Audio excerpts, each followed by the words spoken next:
how do you know that the place that you have your photos stored is safe long term? And how do you know that once you die, that $10 a month or $20 a year, whatever it is that you pay for that extra 2 terabytes of iCloud or Google photo space or whatever, if mom passes and you don't notice or deal with the online accounts until 3 months later, oops, you just lost 50,000 photos. Hey, tell me how, if you passed right now, who would have access to your digital storage locations, your email, your work, if you're working still, your whatever, after you passed and obviously could no longer give them clues as to where you hid the password? Hey, tell me how, if you passed right now, who would have access to your digital storage locations, your email, your work, if you're working still, your whatever, after you passed and obviously could no longer give them clues as to where you hid the password? Welcome to the Digital Legacy Podcast, where we talk about death and dying in the digital age. If you ever asked, how do I protect myself and those I love if something unexpected happened to me? You're in the right place. I'm your host, Niki Weiss, and together we'll explore how to protect yourself in a world where both your physical and digital legacy leave a lasting impact.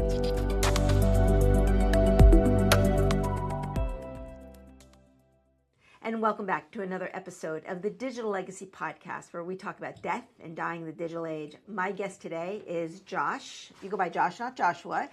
And Josh, you are a cybersecurity expert with a very unique background in this death space. So welcome to the show. Pleasure. Thank you so much for having me. And what got you here? When I introduce you not just as a cybersecurity specialist, but one who you've seen a lot of death and dying worldwide. I've probably seen more than most, but I mean, there's people that have seen more than me, of course. I'm an ex-cop. I'm an ex-fireman. I'm a cybersecurity expert. I did digital forensics, so I did work with law enforcement on forensics.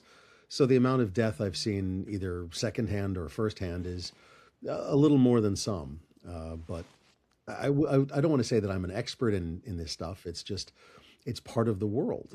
And in cybersecurity, even just that, it's part of the world, because we have to deal with friends of ours that have passed on, and we have to rescue their digital afterlife. It's a lot. Well, let me ask you, you've been in this space a really long time.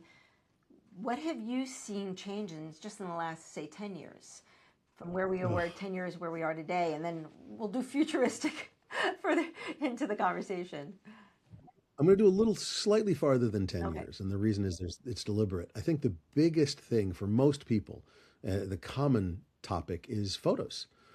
When you were a kid, your mom pulled out boxes and boxes of photo albums, because every mom did this.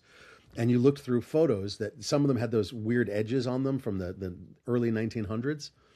And then there were the Polaroids, and then there were the 3x5 and 4x6 photos.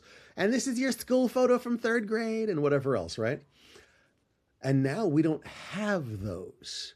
We have digital photos. We have the files. And those files aren't, oh, look, mom passed, and so let's pull the photo albums out and distribute them. I literally went to a family reunion just this past weekend, my wife's family, and they were distributing photos.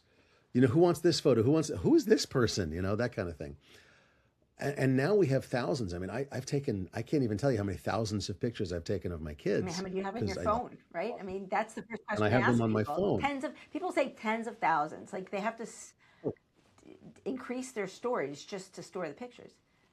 I've had to do that. And but the problem is, Google Photos, I think a year ago, had a major loss of photos. And people are like, oh my God, it's cloud. Why is it? How did you lose? They're like, oh, it's hyper available. It's not hyper secure. Sorry. And it was, oh, you're allowing me to keep it there. But if that hard drive dies and you lose photos, I don't have a guarantee that you're keeping them. And that's an interesting point.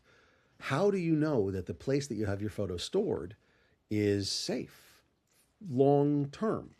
And how do you know that once you die, that $10 a month or $20 a year, whatever it is that you pay for that extra 2 terabytes of iCloud or Google photo space or whatever, if mom passes and you don't notice or deal with the online accounts until 3 months later.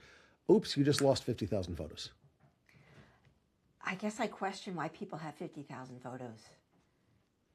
10,000. I bet no, but that whatever. number's not Yeah. unrealistic. That's not an No, it's not. unrealistic number. People have told me that they have 100,000 plus photos. Well, here's the thing. Okay, so my dad was a semi-pro photographer. He's actually a fantastic photographer. And he told me the difference. Do you know the difference between a good photographer and a great photographer? A good photographer takes a crud ton of photos. Some of them suck. Some of them are amazing. Most of them are okay. And he shows you the okay ones and the amazing ones. A great photographer takes a crud ton of photos. Some of them suck. Some of them are amazing. Most of them are okay. And he shows you the amazing ones. So in the old days, we got rid of the ones that were horrible, or we didn't even take them because we only had, remember, 24 and 36. And you paid for each one. You paid for each one. Now, my kid's doing something cute. I'm taking photo after photo after photo because one of them will be amazing, hopefully, if I'm really lucky. My wife is actually the photographer in the family. And one of them will be amazing out of the 30 that I take. But why would I throw the other 29 away? I don't care. They don't take up that much space. So we're talking pictures. Yep, that's the easiest one to explain. Say, people get, but security-wise, I mean, cybersecurity guy. Oh my God, there's so much more. Tell me how, if you passed right now, who would have access to your digital storage locations, your email, your work, if you're working still, your whatever, after you passed and obviously could no longer give them clues as to where you hid the password, if you even hid it, if it wasn't just stored up here. I mean, and that's the problem. That's the problem. And it's not just photos.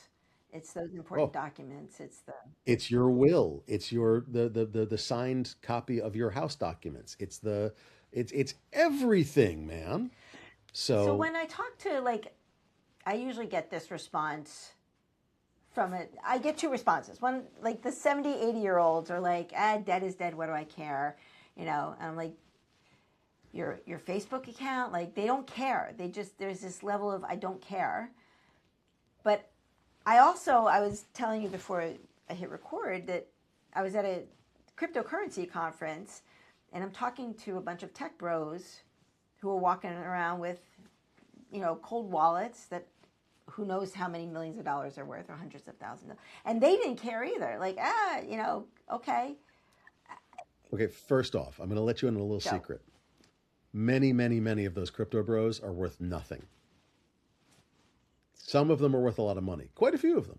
But there's a lot of them that are like, yeah, see my ledger? I've got all kinds of coin on it. Yeah, you've got shit coin. Yeah, I was going to say meme coins that mean nothing. But I mean, there's a lot of stories about things that go bad. I mean, besides the guys that are digging up landfills to find the hard drive that they lost 10 years ago or whatever, there's also the exchange that was, I think it was 10 or 20 years ago, where the gentleman in charge of the exchange didn't do a rug pull. I know, crazy, huh? Just died.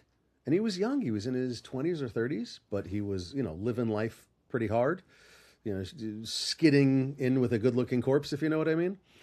And everybody who had money in the exchange, because he didn't back up his keys anywhere. And his security, because if you don't back it up, nobody can steal it. Yeah, but nobody gets them either. And all the people that have their money in your exchange are now, there's a technical term, it's SOL. Yeah. Shit out of luck. Oh, yeah. There was a guy that was traveling, migrating from Canada to the US, if I remember correctly. And he said, I don't want to pay the taxes to go across the border. So he put his money in an exchange, translated it into Bitcoin or Ethereum, I forget, came across the border and was going to get it out. While he was traversing the border is when this guy died. This gentleman lost $750,000, if I remember correctly. I mean, that's the aha moment for people to realize, this is indiscriminate. And having been a police officer and, been international and have seen disasters, and how can we get them out of their stupor to say, you need to plan for this? Well, it depends. If you are 70 or 80 and you've distributed your assets to your kids already, then maybe you don't care, and that's fine. That's up to you. That's not the conversations I'm having. But that's rare. Nobody wants to die. I mean, except for a very few. But they don't want to think about it either.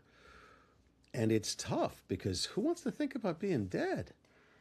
And it's not that I want to, but I was a cop, and I tell the story that I walked into a prison riot by myself, and because I needed to stop it because people were going to get hurt. So I said, okay, gave my soul to God. I was dead, and then I walked in. That was over 20 years ago. So since I died, I've had a wonderful life. I now have 2 kids. My wife is amazing and the best things ever happened to me. And like, but yeah, unless you have these kinds of very strange experiences, it's not something you think about. I think that you just pointed out is that maybe for us, you and me, it's easy to have these conversations because we have seen so much personally death and, intimately, like, being in the prison riot and, having been in car accidents and life does happen and can happen in a nanosecond.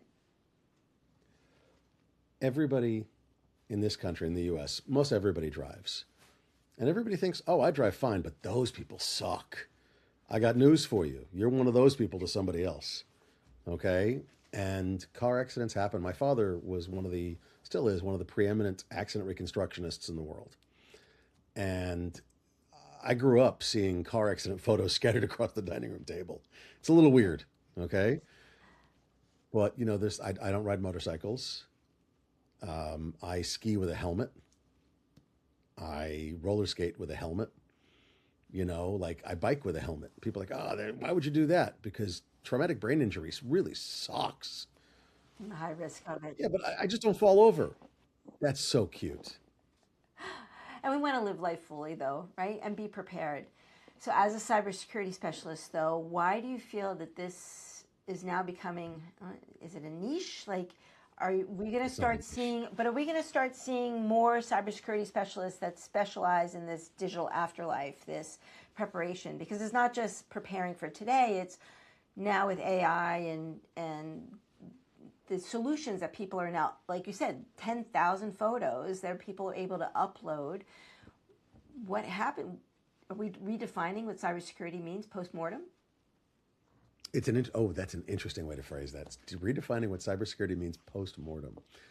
Are we protecting our assets after we die? And I think it depends. And here's what I think it depends on. And this is really interesting. It's something I've just been thinking about recently. I was actually looking at Daniel Meisler, who's a lovely gentleman, very, very smart guy. And he wrote something called the PAI, which is the Personal AI Infrastructure. And I'm actually running it. And it's basically a set of systems written around Claude code. And I'm being technical. Bear with me. I'll get back to reality in a moment. But it provides you with a consistent, stateful experience. It remembers what you ask it. ChatGPT, you go into, and the next session, it's fresh, brand new. I mean, it's recursive. So it's a recursive program. Yeah. Well, so the PAI system is when I talk to it, it remembers what I asked it a week ago and a month ago and 3 months ago and so on and so forth. And so we have conversations that evolve. And so what Daniel is asking is, hey, can these evolve enough that it would be a simulacrum, a picture of me? And so that after I go, it can answer as me. And that's a fascinating concept. Not an upload per se, but a replica. And enough to answer questions in a way that it would have been me. Okay?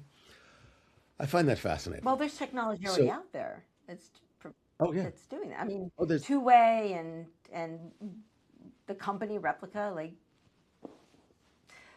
Yeah, but those are mostly canned responses or remixes. What if you could have something that could ingest news and respond as me to new news, things that I had never seen? Okay, so this is where you and I had a conversation about grief bots, right? So to be able, like, from a cybersecurity standpoint, a whole home system where the grief bot is infused into an AI avatar. Everything. Yep. Would you do it? I mean, you have young kids. I don't know. Well, no, legit. Like, you have young children. Like, wouldn't you want, if you weren't here tomorrow, wouldn't you want your young kids to be able to have dad in the house and giving them advice? And while they're young, yes. When they get older, I want them to have their own friends. I want them to make their own families. So could those families include AIs? Absolutely. I don't have a problem with that. AI grandpa, Would those what's an that? AI dad, an AI grandpa, like I mean, if that is something that is possible, I'd be happy for that to happen, to be on tap, as it were. But I don't want to be sitting on their shoulders 24 hours a day. no. Right. I want somebody they want on their shoulder 24 hours a day, whether that's an AI or a friend, whatever. But I think that it's useful to have the concept of a grief bot, which is a great word, by the way. I love that word. But it's also something that shouldn't overpower your entire identity as a living person. And that, I think, is the kicker. My mother passed in 2013. That's a while ago. And I think about her all the time. I miss her so much. And she never met 4 out of her 5 grandkids. And she loved the grandchild, the grandson that she knew. She loves him immensely. But she would have loved the 4 granddaughters that she never met. And for her, a grief bot of her, they didn't exist in 2013, let's be clear. But a grief bot of her, I don't know how I'd feel about that. How it would react to my children, how they would react to it. And I don't know. And I'm not trying to be rude. I just don't know. It's interesting. I think as these become more normalized to the younger generations, I think that we'll see more of it. Lots more of it. But I don't know. I don't know when that's going to happen. In terms of security, though, what if you get enough information as my grief bot that you can guess that this grief bot could guess my passwords, could pass some of these tests? And so would it endanger the assets that I leave behind for my children if somebody else could get a handle on that grief bot? I'm just thinking of, just as you were saying that, is some of the security systems are voice activated. So the voice activation systems they can be very sophisticated, and the deep fakes don't pass voice prints. Today. That I know of as of yet. Okay? They sound like it to your ear, but not to an oscilloscope. Okay. All right? What's the word you used? Sorry? What was the word you just used? An oscilloscope. I never heard that word before. God, I don't even know how to explain it. So a voice print. Okay. Where it detects the waveform of your actual voice, the exact frequencies. A deepfake can get close enough to fool your ear, but it can't fool the machine. It has to be the exact frequencies, okay? And the exact pattern of frequencies. So an oscilloscope's an old word. It's basically a machine that sees the sine waves and the square waves, all the waves of a signal, okay? Anyway, frequency and modulation. So God, I'm getting old. Okay. So frequency modulation is FM radio. Amplitude modulation is AM radio, that kind of thing. So the different waves and different peaks and troughs and such are the waves. Anyway, so when you're talking about information security and you're talking about people that have passed and you're talking about grief bots and you're talking there's a lot here. Yeah. And we haven't even come close to digging to the foundations psychologically, socially, intellectually, ethically, technologically, ethically, of any of this. And you're a lot closer to those than I am. This is where you live. Excuse the expression. Yeah. But I'll tell you that from the point of view of information security, for example, several hackers, one of which at least that whom I was friends with, has passed in the past few months. A buddy of mine, in certain senses, luckily, was unemployed, went to this gentleman's apartment, took all of his equipment, and we tend to accumulate equipment, and was able to break into enough of it that he was able to get the data out so we could get things to people, photos to his family and writing to people that can finish them and that kind of thing.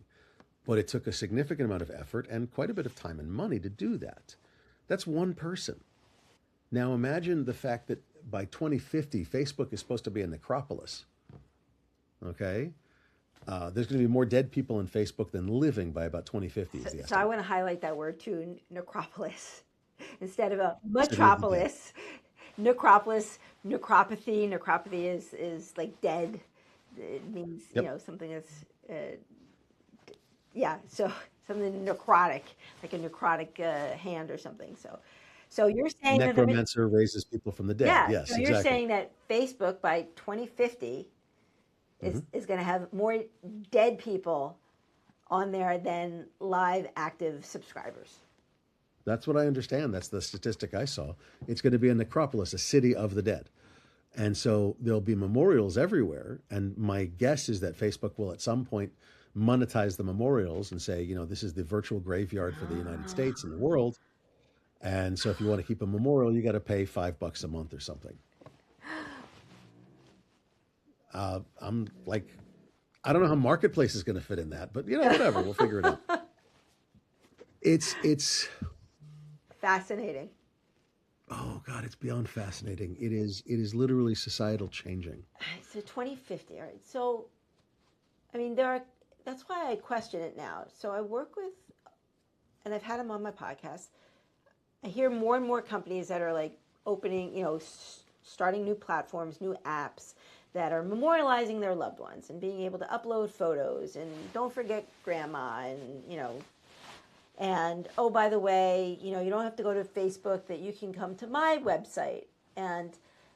But I still feel like even though you're uploading all the photos, you still don't own them. Like, Oh, now you're talking about intellectual property. Oh gosh. Okay, let's talk that. So when you take a photo of a person, you as the photographer own the intellectual property of that photo. Okay? When you take a photo of a place, you as the photographer own the licensability of that photo.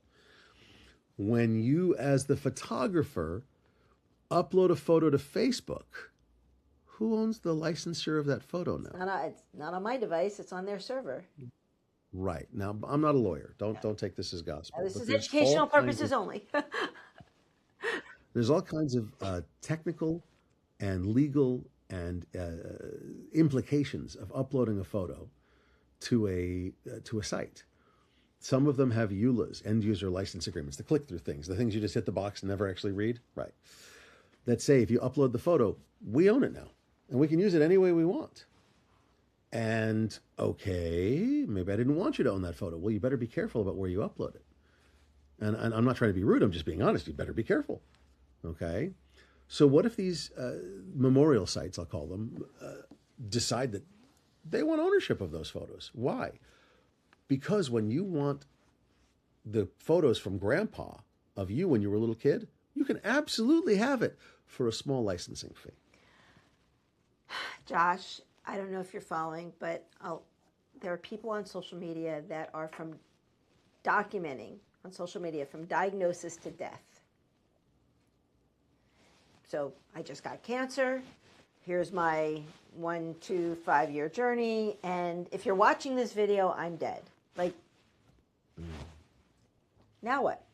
And they're, then they have hundreds of thousands of followers and people are sending their, wishes and okay, but now what? Online memorials are becoming very, very common. They've been becoming very, very common for many years in various forms. Funeral parlors had online guest books and online services, and you could zoom in to watch. I watched a funeral of a good friend of mine, Rob Wilner, and I watched him on Zoom. And because I couldn't make it to the funeral, it was the next day, Jewish 24 hours funeral, the routine. And I things I had to do. I couldn't make it too far. So I watched it on Zoom, and at least I felt like I was participating. I couldn't go, but I could say Kaddish, and I could watch it on Zoom, and I could, do something. And I think that's beautiful. I love that. That to me is, at least I felt like I was supporting his family, his wife, his kids, because I know them. But now that's a digital asset. And that Zoom recording is a digital asset. And who owns it? Is the funeral parlor? And are they going to license it to me to watch? How long are they going to own it for? Like, am I able to download it? And it's very iffy because in a very short amount of time, within the next 3 years, is my guess, we're also going to start seeing artificial intelligence taking photos And do they own the photo? Is it the person who coded the artificial intelligence, the person who owns the hardware they're running on? All right, wait, back up. When you say AI is going to be taking photos, what's the use Right? case? It's Oh, how about a photo booth? How about the things at amusement parks? Why would you have a person taking a photo, which I have to pay right. for? I have to pay them for. Rather, I just have a thing on a stand. Click, click, click, click. Take a person of every picture of every person as they go by, and issue them. Here's your ticket. Here's your ticket. Here's your ticket. Go to the booth, and you can buy the photo. And you're going to have AI taking pictures, and these pictures, and that's the simplest use case I can give you. There's Mhm. plenty of others, but you're going to get this photo taken by an AI of you at the on the log flume, whatever. And who owns the photo? Well, I buy the physical 8 by 10 of the photo because, oh my God, I look so cute. Yeah. Whatever. But then I go, I want another copy of it. I bring it to the store, and the store says, well, we Oh, can't it's copy copyrighted. this. It's trademarked or copyrighted or whatever it is. I forget. It's copyrighted. We can't copy this. It's a professional photo. We're not allowed to do that. Oh, and I call the park, and they're like, yeah, pay us, and we'll let you have another copy of it. But I'm like, okay, well, if I pay you, I don't want a copy of this. I want like the original. I want a perfect. I don't want a Right. generational lost. Like, well, we don't keep those. Then why should I pay you? Because we own the copyright on your photo. What about when AI gets integrated into your phone? Well, it's already. What about when AI gets integrated into your camera? AI will take perfect pictures for you. Of course, we'll do the white balance and the focus and the this and the that. You'll have perfect autofocus every time. By the way, we're going to touch up the makeup on your girlfriend. And your daughter, her hair. Do you want it lightened a little bit? That'd be a great idea. Why don't you do that? And so these photos are going to come out, but the AI is the one that either took the photo or digitally manipulated the photo. Who owns the photo again? Okay, I don't know. so there's a split. There's a split. I mean, are we really going to be splitting ourselves into digitally embraced or digitally despaired and, walking away from it all?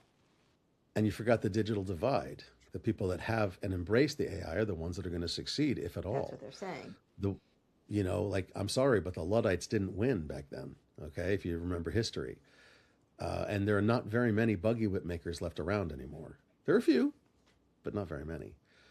So it's a real problem, and it's one that's going to change depending on whether we get strong AI, which is a digital person.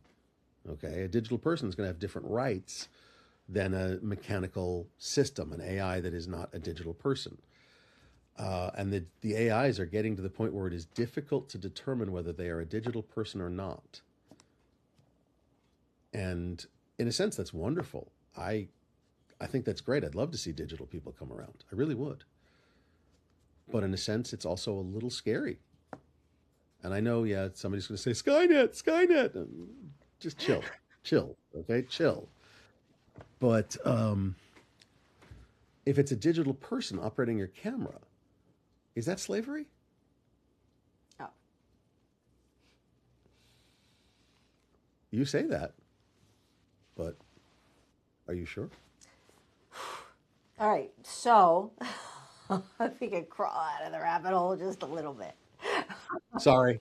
No, I'm there with you, and I don't know how many people, are willing to go down that rabbit hole, but, you know, live fully, die ready is the theme of, building a final playbook, but for people to Yes. understand that when they are choosing, so things such as, so what are your thoughts about creating new documents, such as like digital consent, right? Oh, Mom is on hospice. Do we get her to sign a digital consent form? they typically want those to be in a wet ink signature. In other words, somebody physically using a pen to sign them. Even though every legal document up to billions of dollars of contracts now DocuSign or digital signature or whatever, it's not a big deal. But for things that are that legal, that going to go to court, excuse me, they typically want a wet ink signature. Can we have mom sign? Good Lord, excuse me. Can we have mom sign a digital consent, a DNR or whatever? Absolutely. Will it hold up to a doctor standing there who doesn't even know, or a nurse or whomever who doesn't know what that means? Never heard of DocuSign. That's the problem, because in the heat of the moment of, do I give this person CPR because they're dying, or just do I read this tablet somebody's trying to shove in my face going, don't do that, don't do that, here, read this. Whereas a piece of paper with a embossed seal and it looks official, maybe it'll stop them faster. I don't know. But being That's able a good to have question. the access to all those documents are really... Oh, don't even get me started on the fact that paperless office means we just have more stuff that's not on paper, but it's printed. Okay, it's typed, but it's just not on paper. I have more emails than I ever got in junk mail in the mailbox. Okay, because it doesn't cost anything for the company to send 2-3 emails a week. A week? Geez, you have nice people that email you. They're like every 10 minutes for me. My God. It's going to be interesting seeing which documents become societally recognized as allowed to be digitally signed. I bought my car. I bought it with all DocuSign. I didn't sign a single wet ink signature. Okay? But you sign stuff in the hospital, everything is wet ink signed. It's not like a stylus, like you're doing it on a tablet? For paying them, it's a stylus. For signing the medical docs, it's all with a pen. State specific or every? The ones I've dealt with. Okay. Pennsylvania, Delaware. Right. A little bit of New Jersey. But so from a cybersecurity standpoint, again, once you sign it, yeah, if it's a digital document, then it's going to somebody's server. It's going to somebody's server, and that's not really a problem, because I want it to be stored in a server so that I can have a timestamp. I know that this hash of this document was signed at this time by this authenticated person. And that's the other thing. Oh. Okay. But that new term, sorry, proof of humanity. Have you heard of that? Because there are non-human identities. That's the new term for service accounts, but non-human identity. How do you know that there was a real person that signed the document if you don't see a meat bag in front of you signing the document? It's a problem. So where does this whole cybersecurity... I mean, people didn't know about this profession 40 years ago. How long? 30 years ago? I mean, they just didn't know about it, and then been bumping along, and now it's like screaming. And it's interesting because, I'll give you an example. I did a lot of direct digital forensics. And so when I started, photos and videos were absolute proof of what happened, right? Eyewitnesses, they always get it wrong. Now, photos and videos are becoming less and less accepted because it's so much easier to manipulate them, deepfake them, whatever. And eyewitness testimony is actually more prevalent or more weighted, I should say, than photos and videos. It's literally that's a full huge circle. Change, and I would think now that would be even more so. Because every deepfake detection, which is, I can tell you it's deepfaked. Nope, sorry, it's an arms race. Every time that somebody comes up with a better deepfake detection system or process or whatever, the deepfakers just figure out a way to beat it. They don't do that whatever anymore. It's an arms race, and we are in the middle of it. And courts are, and every time you see CSI, dear God, and they go, enhance, enhance, enhance, enhance, that's a lie. Okay? That's for movies. That's for TV. Enhance. I love it. It's like, I'm going to kill somebody. They can't tell. It's gotten to the point that it's hard to tell. So as we're coming to the close of this conversation, Josh, I'm sorry. No, we are. I mean, you and I could just keep going on. Yes. Like I said, not everybody can follow this conversation, but for those that can, you'll find it's a rabbit hole that just has so many turns and continues to go deep and wide. I mean, and I think here we are today, March of 2026, and there's just too much to even mention with the different companies that are releasing. I know it's just the different company. I'm trying to wrap this up yet. There's companies that they're just releasing and the technology and I don't even know where we're going to be in 12 months, 18 months. Do you have a prediction? Boy, we're going to be very confused because in the next 3 years, I think we're going to have strong AI. Once we have strong AI, when you start talking about intellectual property ownership, copyrights of photos and documents and everything else, it gets very confusing. What I think we're going to see is a lot of people actually going back and printing things out, printing photos out, the ones that matter to them, building albums, whether they use whatever that service is to take Snapfish. Yeah, thank you. Those services that I want these 25 photos and put them in an album and mail it to my kids. Great, wonderful, do it. Okay.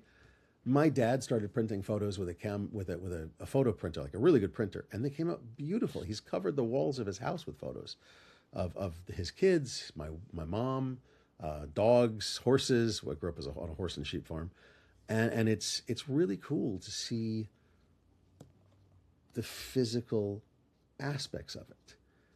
And my kids look at them and go, "Who's this?" And then I get to tell them a story about that person or that horse or that dog. And I think that's healthy. I think it's healthier for our children to see physical artifacts, if you will, than it is. I want them to read the book behind you. I want them to read that book, not watch the video of it, And I mean, we're not good at that. My kids are small, and we let them watch entirely too much TV. But they don't have their own tablets. They don't have their own phones, and we try to give them. They want to go outside and play, and we love it. That's fantastic. We try to have them with physical experiences. So I'm sorry, I know I'm going long. But I mean, okay. So from a cybersecurity standpoint, what you know today. Where are we going to be? Well, where are we going to be, and what are some takeaways people can do today to protect themselves for tomorrow? For your family, get a password manager. Write down the master password for the password manager. Put it in an envelope. Seal the envelope. Sign across the signature. Give it to your lawyer. Put it in a safe deposit box. Something so that your wife, your husband, your spouse, your polycule, I don't care, can get into all of your stuff, okay? They can get into your email. They can get into your passwords. They can get into all the things that they need to clean up after you. And this isn't to delete your browser history, although that might be something that's important to you. This is to say, I want to find that life insurance policy. I want to find what you wanted done with your body, afterwards. Because how many people aren't comfortable having those conversations? I've had the conversation with my wife. We've talked about various ways that we want to be disposed of after we go, okay? But, and we've talked about everything from composting to burial to cremation to water cremation to we've talked about the gamut, okay? And it's but how many people don't? So get a password manager, write down the master password, put it in an envelope, put it somewhere safe that you tell the other person about. It's kind of important. Right. And make sure that it's okay. And tell one other person, a close friend, because if you and your wife, you and your husband, you and your spouse get killed in the same car accident, now what? Okay? Simple stuff. Just that's the first thing I would do. Let's start there. After that, we'll talk more. Deal? Now, people can find you if they did want to. You have a podcast. You want to tell people? I'm on Paul's Security Weekly and Security Weekly News, which are information security podcasts. You can find me at what was Twitter at Quadling, although I don't really monitor that anymore. It's turned into a meh. If you want to find me, just email me. Joshua.marpet@guardedrisk.com. Guarded, GUARDED,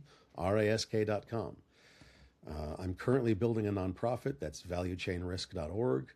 I'm Joshua.marpet there too. I'm not hard to find. Let's put it that way. Okay? That's good. Well, thank you so much for your expertise and your heartfelt stories. And we will end our conversation here. Appreciate your time. Thank you.